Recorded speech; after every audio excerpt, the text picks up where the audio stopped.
What's up, everybody? It's Rob from the Rant, and I'm bringing you another 5-minute review. And this time on 5-minute reviews, we're going to be talking about the PS4 release of Mighty Number 9. Now, for anybody who's unfamiliar with Mighty Number 9, it is essentially the spiritual successor to the Mega Man game series that Capcom was putting out for many years, which, as luck would have it, this title was created by the guy who made the Mega Man series. So, it's a hardcore Mega Man game, there's no denying it, and unfortunately, I gotta take a little bit of points off for that. It is very difficult. I honestly have not played a Mega Man title that had this much difficulty to it in quite a while.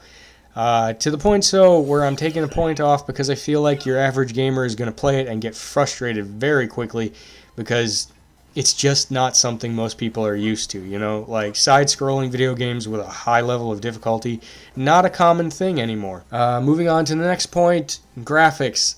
The graphics are good, but the character designs are just weird. I don't care for it at all. Enough to the point where I'm actually going to take a point off for character design of all things. Because, I don't know, it's just weird. All the robots, like their arms are way longer than they should be. They're like almost touching the ground on half of them. You know, the character designs are all done in 3D models, but it's only in the 2D perspective, so it looks a little weird in my opinion. I feel like it would have been better served if they've gone with, you know, like a hand-drawn 2D really stylized look as opposed to what they did go with. So I'm going to take a little bit of points off for that. Now, as far as the gameplay goes, it is very crispy, good gameplay. It requires a high level of reaction time and reflex, though, to play the game. In fact, the whole basis of the game is based on how quickly you can get through a level and how little damage you can take and how many enemies you can take out along the way. All of which, you know, makes it a quite difficult game overall, in my opinion. And I am a long time fan of the Mega Man series. I played all of the originals. I played all of the X titles. I never had this much difficulty, to be honest. This one can be quite frustrating at times.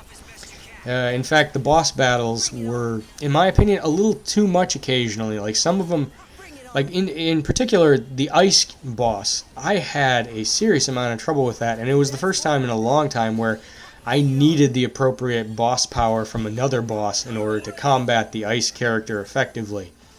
It was one of those things where, like, I'd get the character halfway down and I would just get crushed. Like, that would be the end of my life at that point. I didn't have enough health left to finish it. It was just I couldn't avoid attacks. I would take damage that often, and I couldn't get attacks in often enough without the boss power to help support me on that one. And unfortunately, I feel like that's going to be a problem for a lot of gamers. I feel like most people are not going to be used to this genre because it has disappeared for quite a few years, and it is a very old school game. I mean, that being said, the reaction time for the game is terrific. Like, you don't feel any lag. The moment you touch the jump button, your character jumps. There, you know, it's perfectly balanced in that regard. As far as the gameplay goes for your control over the character, it is, I'd say, like 90% a hardcore old school Mega Man game. Like, you don't have a charged shot ability.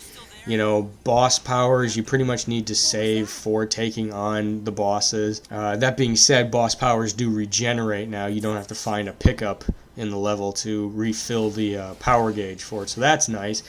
Here's the kicker, though. It only refills when you have it selected and on. So, a little bit of a downer. You have to keep a power on and, like, stand still to get it to recharge, which, you know, is going to hurt you in the long run because part of what gives you a good score is how quickly you get through the level. They did take one thing, however, from the X series, which is the dash ability. They gave that to the main character, Beck, but it serves two purposes. It's not just a maneuverability option.